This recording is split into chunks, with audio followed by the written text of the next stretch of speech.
बिल्कुल सूर्य मैथिल, क्योंकि कानूनी पहलुओं को लेकर मैं आगे प्रभाकर आपके पास आऊंगी, लेकिन जो ये राजनीतिक द्वेष और इस वक्त जो घमासान ये दिख रहा है, ये कहां ले जाने की कोशिश हो रही है? क्या फिर राजीव ठीक कह रहे हैं कि यहां आप संविधान को लेकर आप बहस कर रहे हैं, संवैधानिक संस्थाओं, संवैधानिक पद पर बैठे लोगों पर सवाल उठाना, उन पर टिप्पणी करना, क्या एक नई बहस को आप जन्म दे रहे हैं क्या?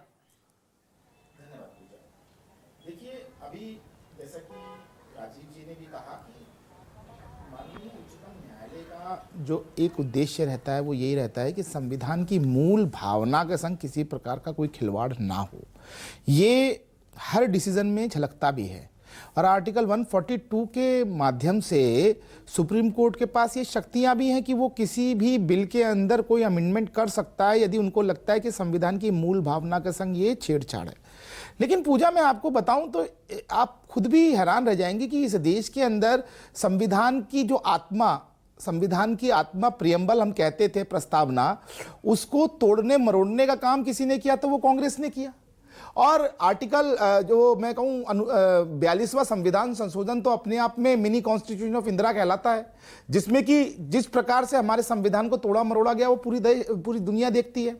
अब रह गई बात बयानों की, तो मैं आपको कहना चाहता हूं कि चर्चा करना और साथ में विरोध करना ये हमारे देश के अंदर लोकतंत्र के मौलिक अधिकारों में से एक है।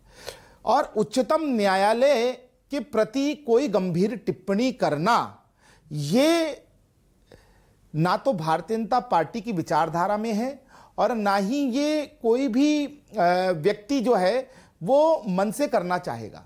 लेकिन कई मुद्दों पर जहां डिसएग्रीनेस होगी वहां पर लोकतंत्र की यही तो खूबसूरती है कि अपनी बात वो रखी जा सकती है। विष्णु शंकर जैन नहीं, डिसएग्रीनेस होगी तो क्या आप CJI chief justice of India उन पर यह आरोप लगाएंगे कि वो धार्मिक युद्ध भड़का रहे हैं? मैंने आपसे सवाल उठाना, राजनीतिक दलों पर सवाल उठाना वो अलग मसला है, लेकिन यहां पर सीजेआई को, सुप्रीम कोर्ट को एक कटघरे में खड़ा कर देना। पूजा, एक उदाहरण छोटा सा देता हूं। 1995 के वक्फ एक्ट के रीलुक के लिए विष्णु शंकर जैन लगातार 10 साल से जो है वो उच्चतम न्यायालय गए। वहां से उनको आदेश मिला कि आप जो है वो उच्च न्यायालय जाइए, हाई कोर्ट जाइए, और वहां पर 10 साल से केसेस पेंडिंग है।